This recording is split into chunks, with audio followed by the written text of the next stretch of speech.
once again. We're in week 3 of a series that I'm calling Steps to a Bright Future. Very, very practical series that we're in the midst of this summer. Steps to a Bright Future. And over the last couple of weeks, we talked kind of about the negative, right? We said, okay, if we're going to have the kind of life God wants for us, then here are a couple of things we got to move beyond, right? We got to move beyond rationalizing away the hard work it takes to be strong in our faith, right? To make waves, as the kids are singing about, it takes work to be who we want to be in the world, offering love to all. Week 2, we talked about how we need to move beyond procrastination. Some of us probably felt a little guilty. I see some smiles, that sense of, yeah, even when I know what I need to be doing, I don't always do it. Well, today we get to start having fun by looking at what we need to start doing or just do more regularly, do in a stronger way. So a third thing we're looking at in this series is this. Thirdly, if we want to truly embrace the life God wants for us, we got to prioritize family. We got to find ways to make the health of our families, the strength of our families, how we work at making our families strong and healthy. We got to make sure that is a key priority in our lives. Now, that being where we want to focus, here are 3 things I want us to clarify right off the bat. We'll just move through these quickly.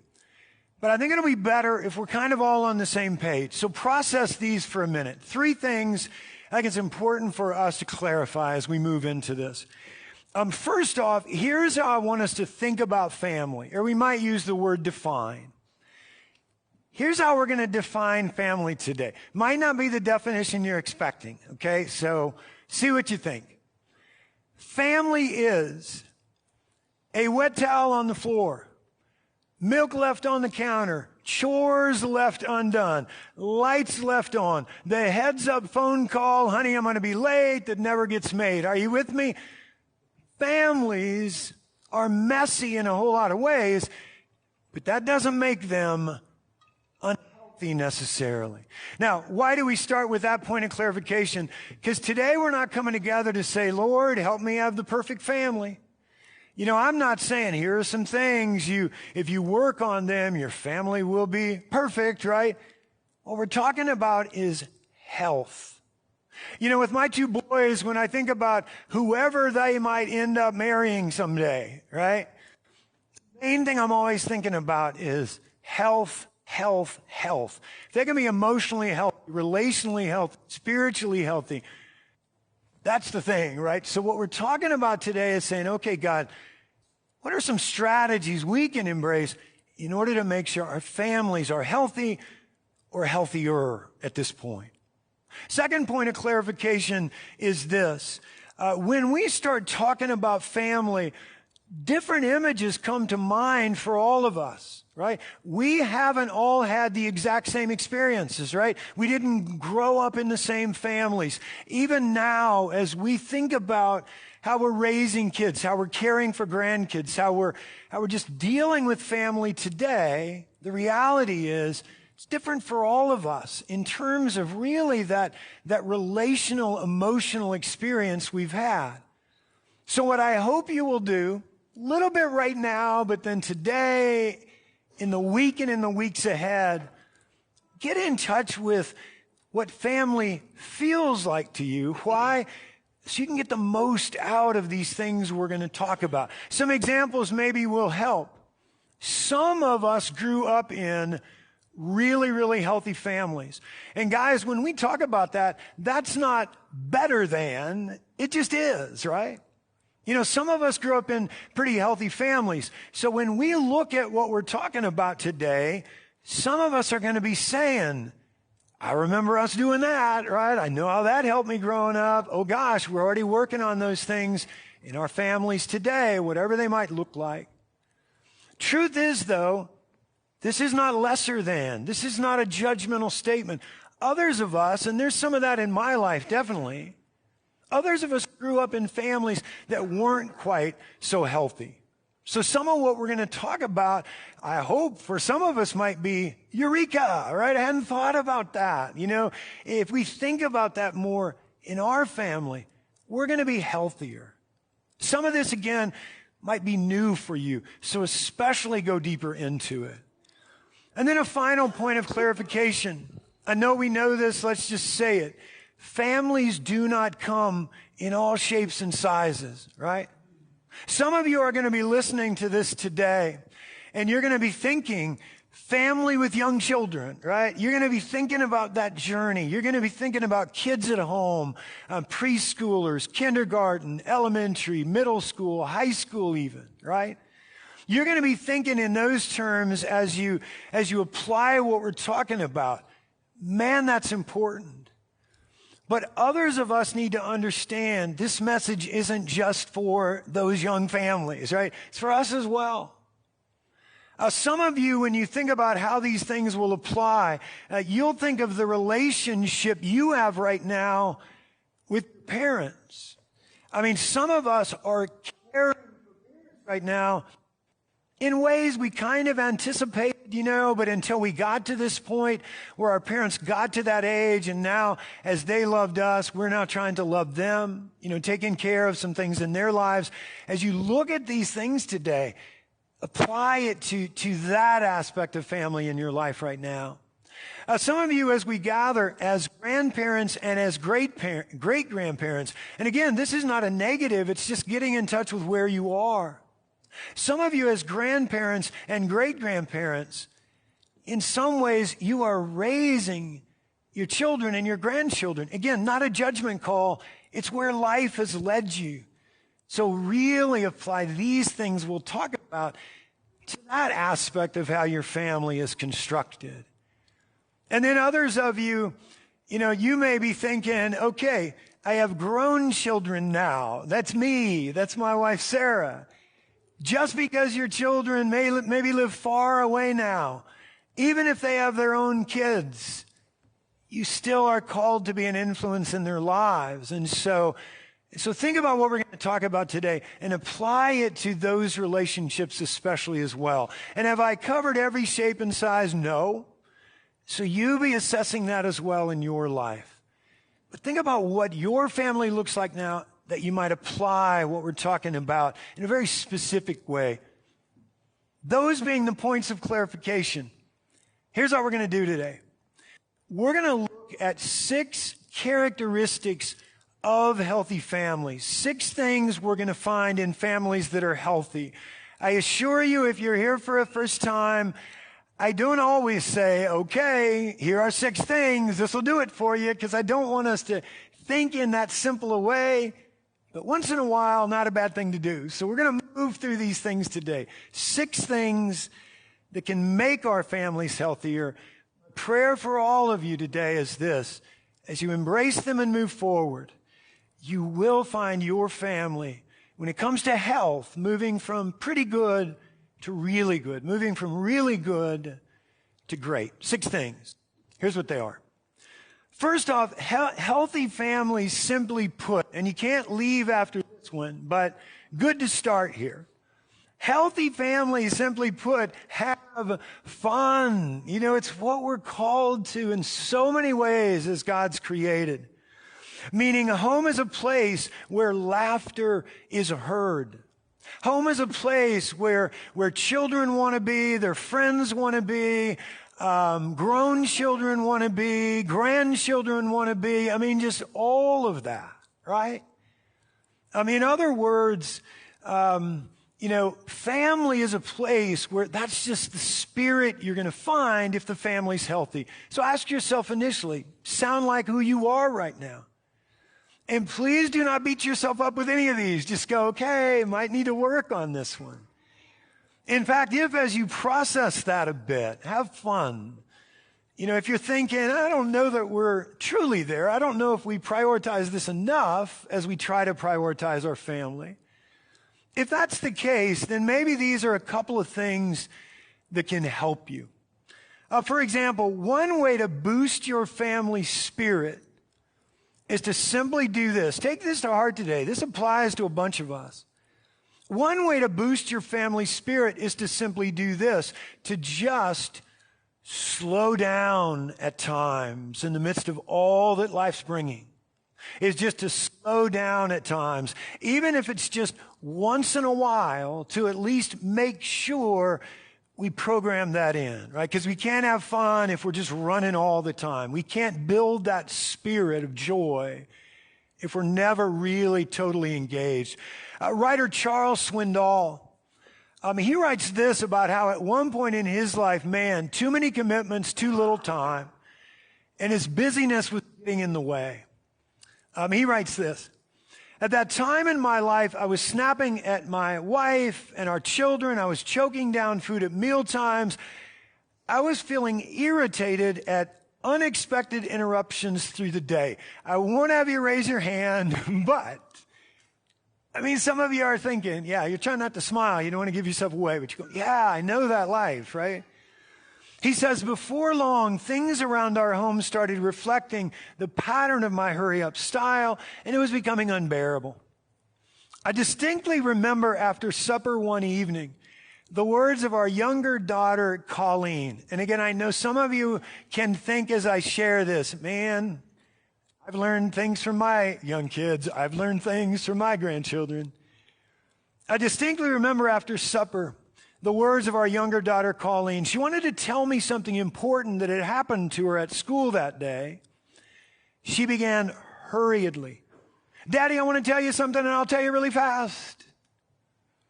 Suddenly realizing her frustration, I answered, honey, you can tell me, and you don't have to tell me really fast. Say it slowly. He writes, I'll never forget her answer as she said, then listen slowly. Guys, one way to increase the joy in our family, lift the spirit of our family, might be, or let's just say really is, to slow down at times, to pay attention to the hurry, whatever age we might be, whatever our family might look like. But then here's another thing that can help us do this as well. Build some playtime into your schedule. And when I share that, I'm talking about all of us. That isn't about young families only, right? Meaning, when you gather, let's say with your grown children at Christmas or at other times, do you play? We were up in Philadelphia for our older son Jack's graduation, right? He's 23. Girlfriend is 23. We're not young, right? And yeah, one of the most fun we had, he bought this game. I never would have bought it because it was like $60, but it was a blast, right? To play in the midst of even our schedule, right?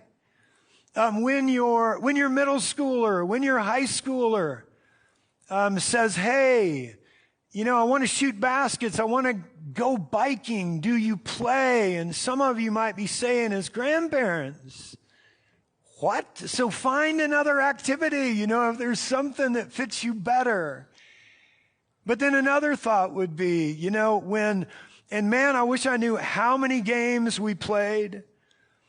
When grandma says, I want to play some cards, right? Do you stop? Do you play? And why is it important to ask that question? Y'all might say, man, that's not that important. Well, here's why it's so important. Those things often don't happen unless we make space for them, unless we prioritize them as a way of prioritizing family. So first thing that I want to encourage you to think about today, right? Even in the midst of the responsibilities of life, whatever age we might be, are we clearing space for fun? Is fun getting into our family is another way of making it healthy. Fair enough? Another characteristic that you'll find in healthy families is this. They intentionally give attention to one another. They're fully present to one another. And maybe even more importantly, we should say it this way. They understand why it's important to be fully present to one another on a regular basis. Saturday Evening Post long ago offered these words. And I think they speak to why, and I think we get caught in this sometimes. Sometimes we think, well, gosh, I need to do things for my family. I need to provide for my family. That's the best way to show them I love them. Saturday Evening Post ran just this thought many, many years ago, and I think it speaks to why that isn't true. Here are the words. It says, to prove his love for her, he swam the deepest river, crossed the widest desert, climbed the highest mountain. Nevertheless, she did not feel loved because he was never home. Right? I mean, the power of presence.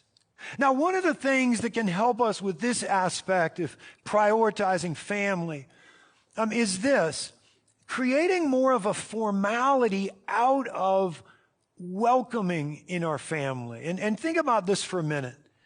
Creating more of a formality out of welcoming someone home or welcoming someone in. Let me say more about that. One of the most important times that we can give attention to our kids, our spouse, our parents, our grandkids.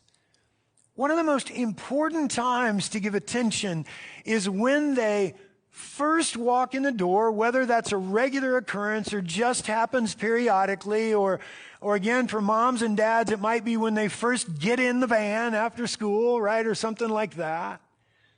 Most important time to give our attention. Why? Because that first encounter, it will set the tone for everything that is to follow.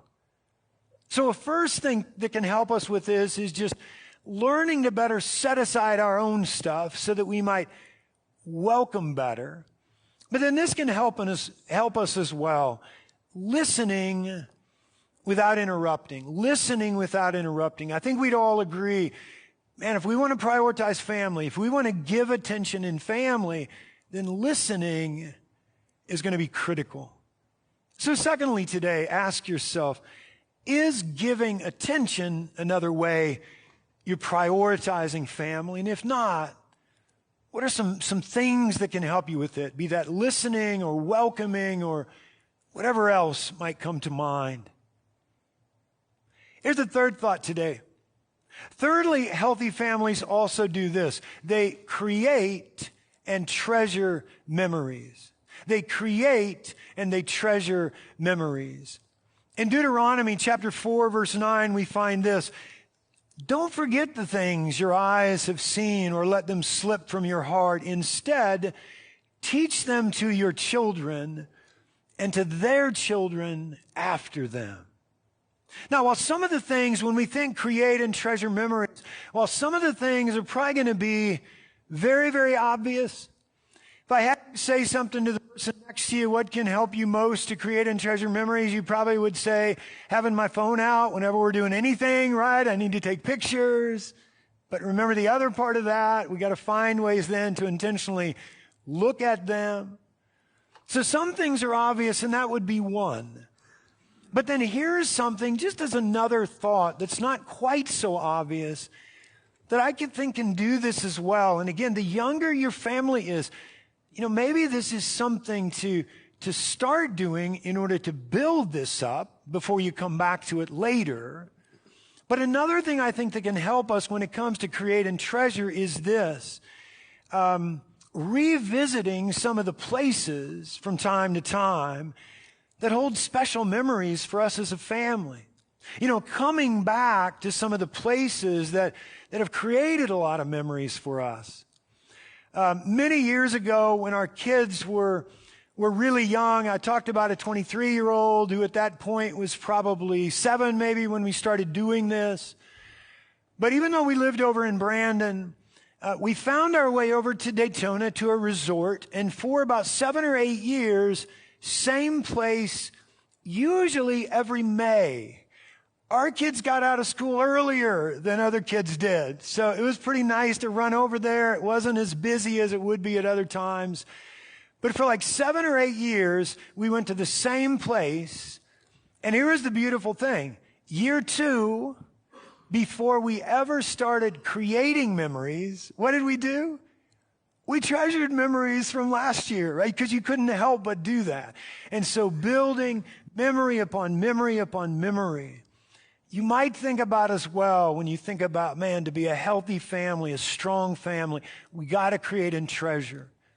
Another thing that might help you is to revisit those places that hold special memories for you, that matter much to you as a family. Another thing to ask yourself today, this week, how are you going about this? And again, not just the creating part, but are you intentionally finding ways to treasure what you've done? Building on that, or building that into who you are as a family. Another characteristic of healthy families, they inspire one another, or they work at inspiring one another. And let me say more about that. In 1 Thessalonians 5, chapter 5, verse 11, we find this: encourage one another and build each other up. Be liberal with your praise. Encourage one another and build each other up. Now, even as a pastor, here's where I get stuck sometimes, and I'm afraid this happens to many of us. We read something like that. We come to those important phrases, encourage one another. We do that in a Bible study with others. We read that in the midst of our own devotional time, and we apply it to our journey in church, right? We think, oh, got to encourage, the worshipers around me. I got to build up those I'm in ministry with, I'm serving. In reality, these kinds of things really speak to, better than anything, what it means to have a strong, healthy family. We encourage one another. We build each other up. In focusing, just on our children for a moment, I think we'd all agree, some of the most inspiring things that we hear as kids, most encouraging things, they come from other family members.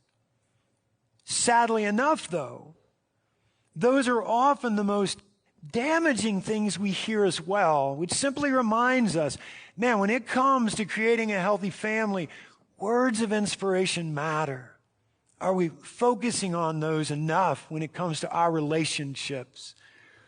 A while ago, I read this. It stuck with me. I will never forget it.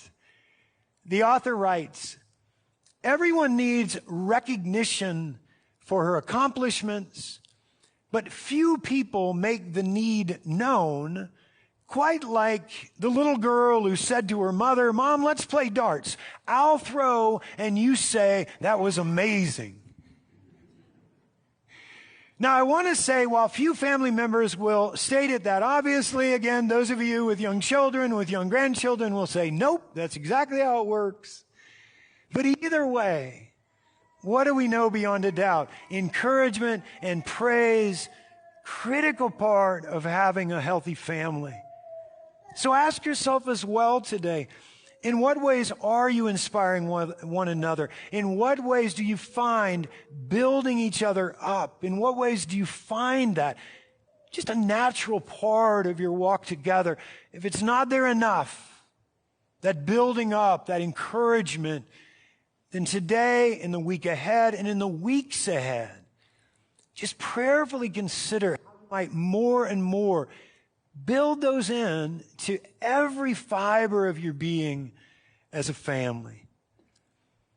Fifth thing families do, healthy families do, they love unconditionally, right? They love unconditionally. Meaning, yes, spouses are going to disagree on things.